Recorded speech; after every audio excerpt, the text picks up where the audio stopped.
Bonjour à tous, aujourd'hui je vous propose donc le corrigé de l'exercice 3 du bac général de spécialité maths 2021. On est dans le sujet numéro 2, un exercice vraiment là, très classique, pas de difficulté, on est vraiment sur un calcul de distance, donc équation cartésienne de plan, représentation paramétrique de droite et calcul de distance, voilà.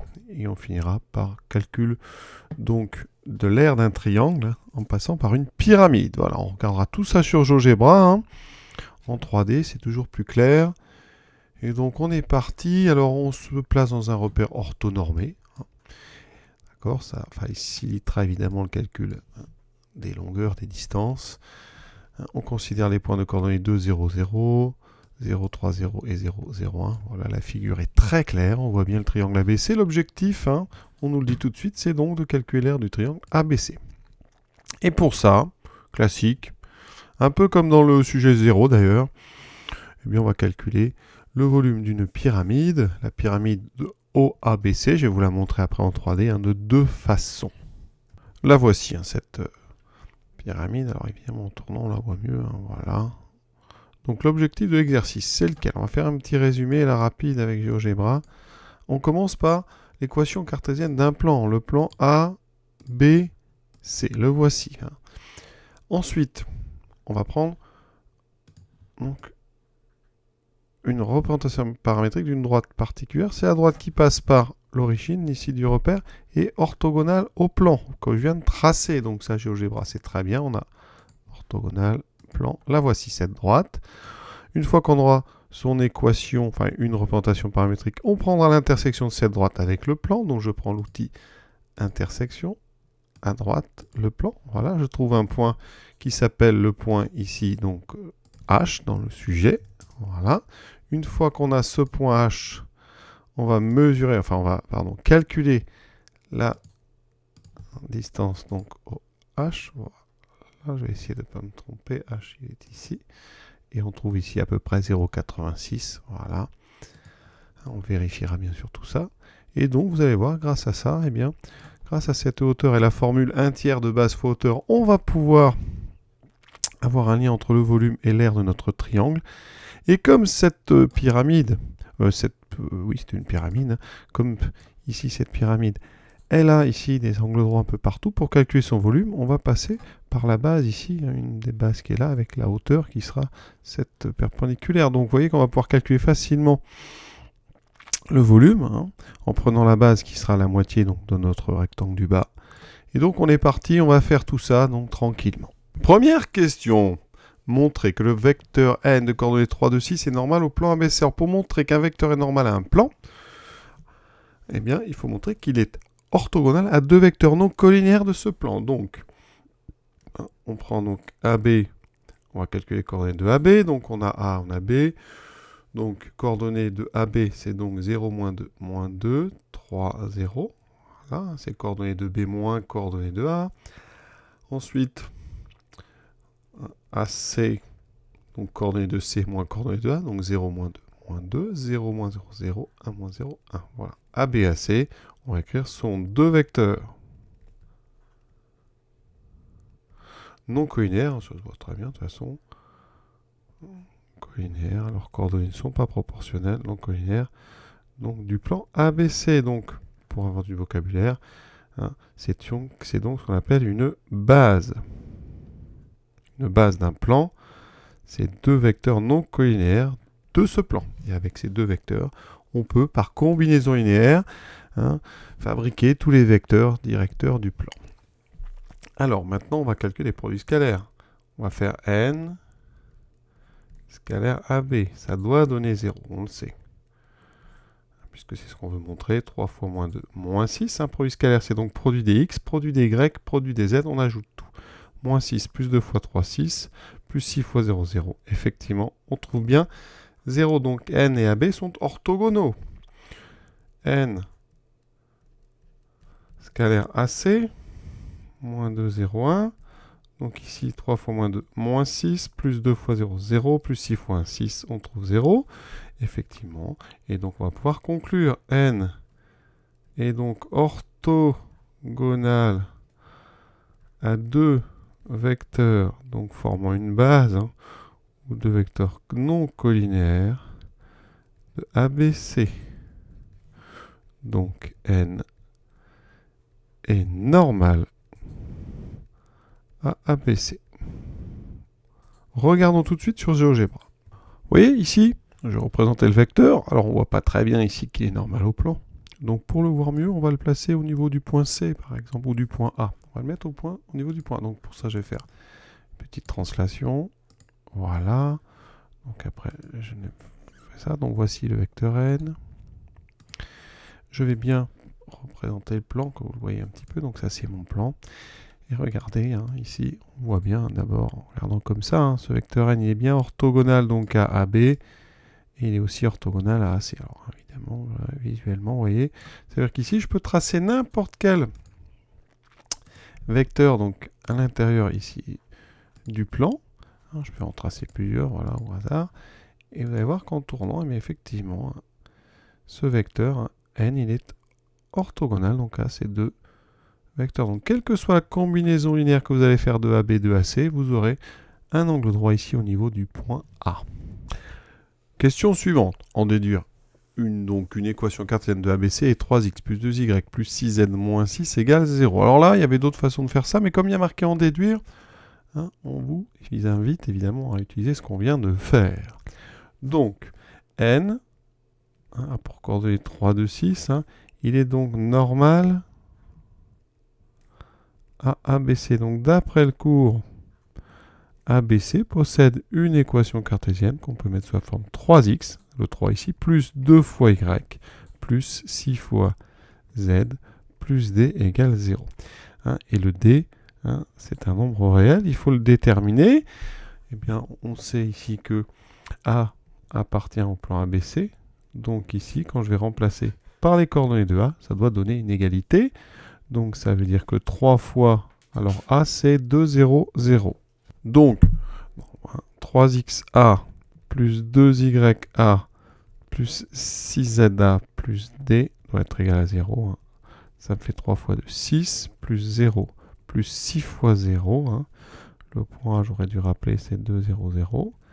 Plus d égale 0. Vous voyez qu'on trouve d égale à moins 6. Donc, le plan ABC a pour équation 3x plus 2y plus 6z moins 6 égale 0. C'est ce qu'il fallait démontrer, hein, d'accord?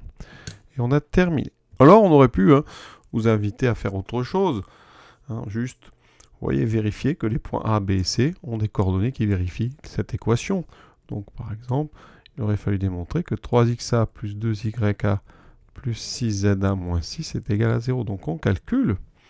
Hein, vous voyez que ça fait donc 6 plus 0 moins 6. Ça fait bien 0. Donc, les coordonnées vérifient cette équation. Donc, A appartient au plan d'équation 3x plus 2y plus 6z moins 6 égale 0. Et on fait pareil, en fait, hein, avec B. Alors, B, c'est 0, 3, 0. Donc, ça fait 0. Plus 2 fois 3, 6 plus 0 moins 6 égale 0. Donc, effectivement, A appartient bien au plan donc, P. 3x plus 2y plus 6z moins 6, voilà. B appartient au plan P. On fait pareil avec C.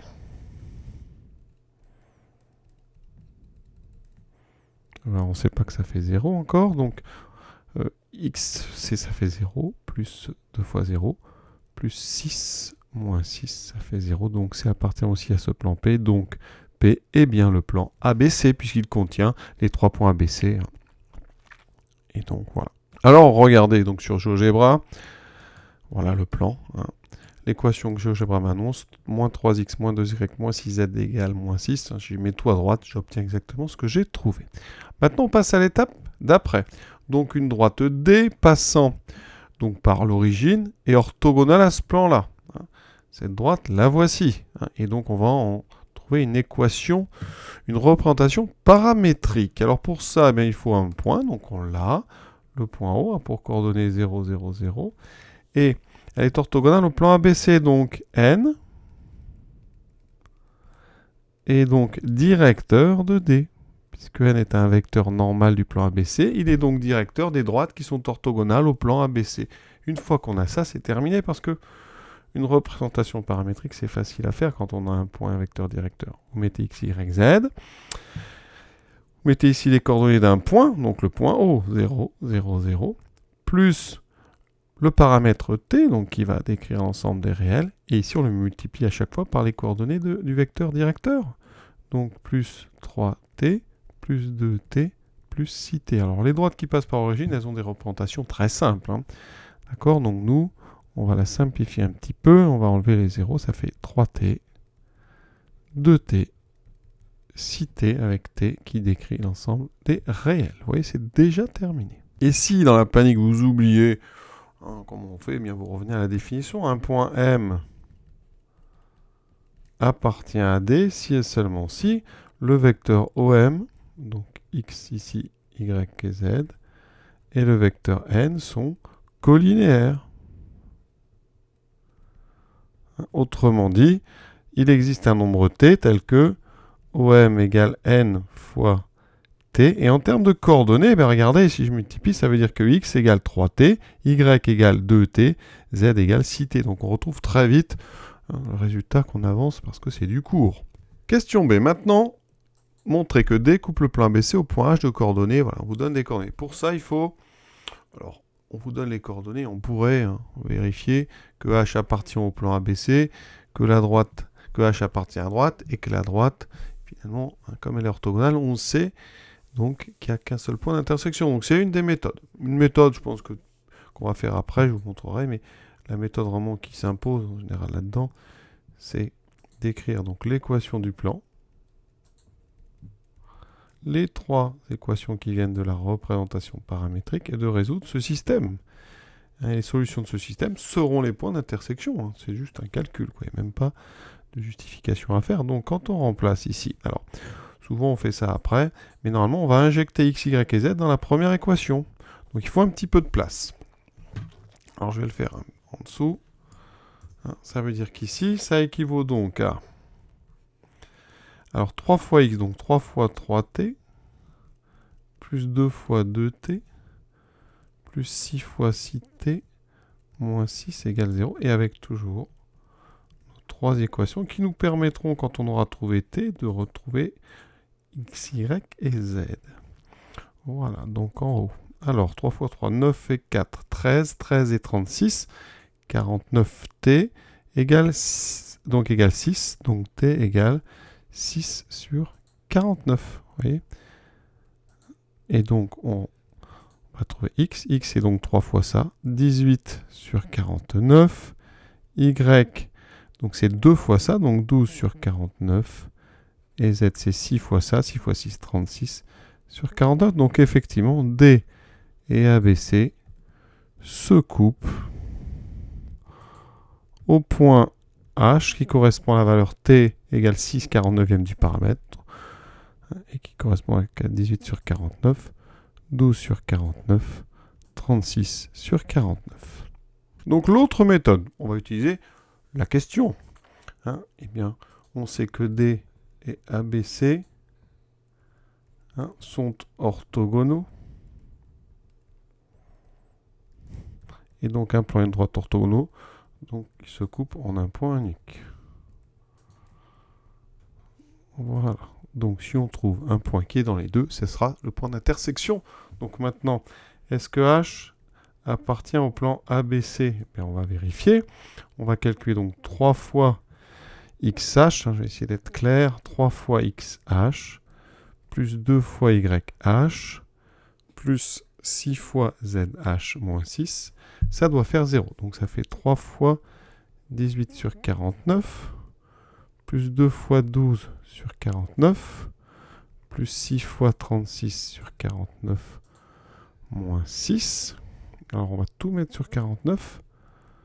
Donc 3 fois 18, 54, plus 24, plus 6 fois 36, 216, moins 6 fois 49. Alors, 6 fois 40, 240, 6 fois 9, 54, 240 et 54, 294. Donc en haut, on a combien? 54 et 24, 78. 78 et 16, ça fait bien 94, donc j'ai 294. Moins 294 sur 49, ça fait 0. Donc je viens de montrer que les coordonnées de H vérifient l'équation cartésienne de ABC, donc H appartient au plan ABC. Deuxième vérification, est-ce que H appartient à D? Pour ça, on résout donc alors l'équation, la représentation paramétrique, on l'a là. Donc il faut trouver un paramètre t tel que 3t égale 18 sur 49. En même temps, 2t fait 12 sur 49. Et 6t fait 36 sur 49. On résout. Et les trois équations doivent donner la même valeur de t. Effectivement, en divisant par 3, à chaque fois on trouve 6 sur 49. Ici, on a bien 6 sur 49. Et ici, 6 sur 49. Donc, comme on trouve la même valeur, ça veut dire que H correspond à la valeur 6/49e du paramètre. Donc, H appartient à la droite D. On a donc H qui appartient à BC, H qui appartient à D. Donc, avec ces deux choses-là, H donc, appartient à l'intersection de D et de ABC. On a donc trouvé un point d'intersection. Vu qu'il n'y en a qu'un unique, vous voyez, c'est donc l'intersection des deux plans. C'est un petit peu plus long, une autre façon de raisonner, hein, mais ça a le mérite d'exister. Voilà, donc à savoir faire aussi. Maintenant, on nous demande de calculer la distance OH. Alors, pour ça, on va passer par les coordonnées du vecteur OH, très facile. Hein. O étant l'origine, ça nous donne les coordonnées de H. Et donc, formule simple, dans un repère orthonormé, ça c'est important, hein. On a fait du produit scalaire, tout ça, donc ça c'est dans des repères orthonormés qu'on peut en faire. Donc j'obtiendrai racine carrée de... Alors ici, on va avoir plein de carrés. Alors on a 18 au carré. 18 au carré. Donc, comment fait-on ça? Plein de façons de faire. Vous connaissez évidemment par cœur. Sinon, vous pouvez faire des identités remarquables. Faites par exemple 20 moins 2 au carré. Hein, ça fait donc 400. On peut faire ça de tête. Hein, 400 moins 80, 320, 324, 324. D'accord? Donc ici, ça fait 324 sur 49 au carré. Alors lui, je vais le laisser parce qu'il va sortir après de la racine. 12 au carré, 144. 36 au carré. Alors 36 au carré, on va juste en faire donc 30 plus 6 au carré. Hein. Ça veut dire que vous aurez donc deux têtes, hein, 900. 180 fois 2, 360 et 36. Donc, ça veut dire que vous avez 1296. Voilà. Et sur 49 au carré. On va ajouter donc 324, 144 et 1296. Donc 14, il reste 1, 10, 16, il reste 1, 7, 1764.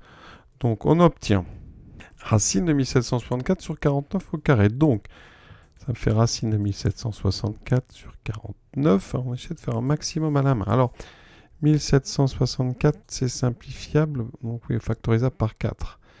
Donc, c'est 4 fois quoi? Alors, on a 1700, donc il y a 1600. Donc, c'est déjà 400. Et vous avez 164. Dans 164, il y a 40. Donc, c'est 441. 441, ouais, c'est divisible par 3. Donc, bougez pas, on va présenter ça autrement. Donc ici, 441. Ensuite, on factorise par 3. Donc, on divise par 3. Donc là, vous avez du... alors, 420, ça fait 14. Donc, 140. Et donc, 147. 147. Alors, 7 et 1, 8 égale 12, c'est encore factorisable par 3. Donc, c'est 3 fois. Alors, 120, c'est 40. Et 27. Donc 49. Et 49, c'est 7 au carré. Donc ici, j'ai quoi? J'ai racine de 7 au carré fois 3 au carré fois 2 au carré. Ah, ben c'est un carré en fait. Oui. Donc 1764, c'est 7 fois 3, 21 fois 2, c'est 42 au carré. Donc ici, on trouve une distance OH qui sera donc 42 sur 49, et ça se simplifie encore. Donc ici, racine, donc non, il n'y a plus racine, donc 42 sur 49 qui me fait 6 septièmes.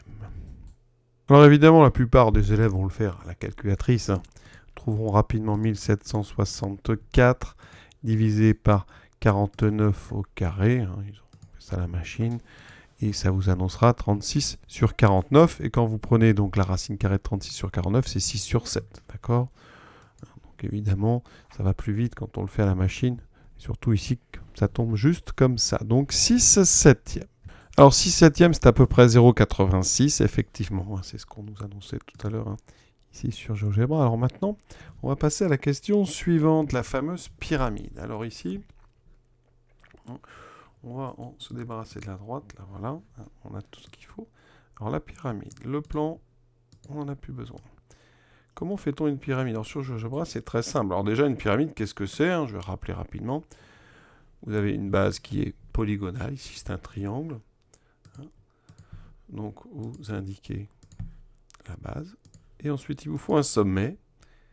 Et ça va relier, vous voyez, chacun des sommets de notre polygone à ce dernier point ici qui est en dehors. Donc voilà. Et quand on a ceci, là voilà. Donc ça, c'est cette fameuse pyramide qu'on va étudier et on va calculer. Donc son volume de deux façons. Alors la formule, c'est 1/3 de base fois hauteur, ça. Hein, évidemment, ça permet de choisir la base. Donc ici, ben, si on utilise la base la plus naturelle, alors il y a trois possibilités. Hein. Soit vous prenez AOC, soit vous prenez la base ici, celle-ci, ou alors l'autre. Parce que ce sont trois bases qui ont une particularité. Ce sont des bases ici qui sont déjà des triangles rectangles. Et en plus, au niveau du point O, vous avez trois angles droits.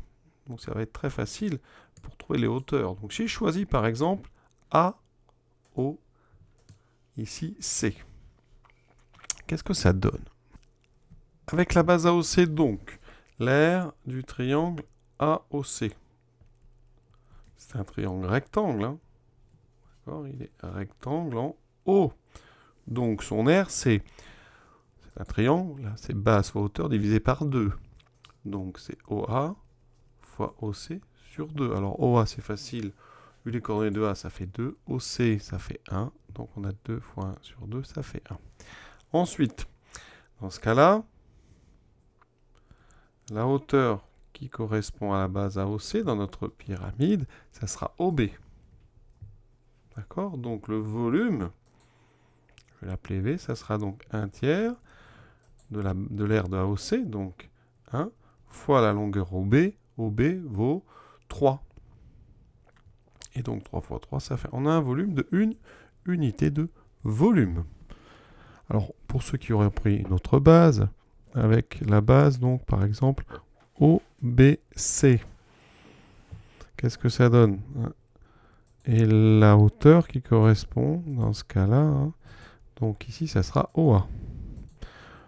Ça veut dire que le volume, ça sera donc 1/3 fois donc l'aire de OBC, donc OB 3 fois OC qui vaut 1 divisé par 2 fois la longueur OA qui vaut 2. Et vous voyez qu'ici, ça fait 6 sur 6, ça fait aussi une unité de volume. Voilà. Et vous pouvez même choisir une troisième base, OBA, et la hauteur, cette fois-ci OC. Et dans ce cas, le volume, ça fera 1/3 de l'aire de OBA. Donc OA vaut 2, OB vaut 3, divisé par 2, multiplié par la longueur OC, c'est à la hauteur ici qui vaut 1. Et on a 6 sur 6, ça fait 1. Voilà, donc trois façons déjà. Vous voyez, trois choix de base qui vous donnent le même volume, une unité de volume. Donc ça, c'est fait. Maintenant, on va calculer. Hein, vous aurez fait un des trois et vous allez calculer d'une autre façon. Hein. L'autre façon, c'est en utilisant la dernière base possible, c'est-à-dire ABC, qui n'est pas un triangle rectangle, et donc on ne connaît pas son aire, c'est ce qu'on cherche. Par contre, on a déjà calculé la hauteur. La hauteur qui correspond à cette base ABC, c'est OH. Qu'est-ce que nous donne le volume? Le volume, ça sera 1/3 fois l'aire de ABC qu'on cherche, fois la longueur OH. D'accord? Ça équivaut à quoi? Alors le volume vaut 1. Donc 1/3 fois l'aire que je cherche fois OH qui vaut 6 septièmes. Tout ça, ça vaut 1. Et donc, on vient de trouver l'aire de ABC. Ouais, je multiplie tout par 3. Je me débarrasse du 6 septième. Donc ici, alors 3 fois 7, 21. Hein, et on a ce 6 qui va être par division, donc 21 sur 6. Et ici, c'est une R, donc c'est en unité d'air. Voilà. Cette unité d'air, elle dépend bien sûr du repère. Voilà. Et donc, on trouve 21 sur 6. Alors, j'ai oublié, ça se simplifie par 3. Ça fait 7,5. Donc, 3,5 unités d'air. On va regarder ça sur GeoGebra pour être sûr. Le triangle ABC. Hein, je l'avais créé ici. Hein. Donc, je vais enlever un petit peu tout ce qui est en trop. Voilà. Et donc, mon triangle ABC, il est là. Et effectivement, GeoGebra m'indique une aire. Donc c'est une valeur approchée, hein, peut-être, mais c'est 3,5, donc a priori, hein, on a fait du bon travail. Cet exercice très très classique, sans grande difficulté, est terminé. Voilà, je vous souhaite une bonne fin de journée à tous et à bientôt.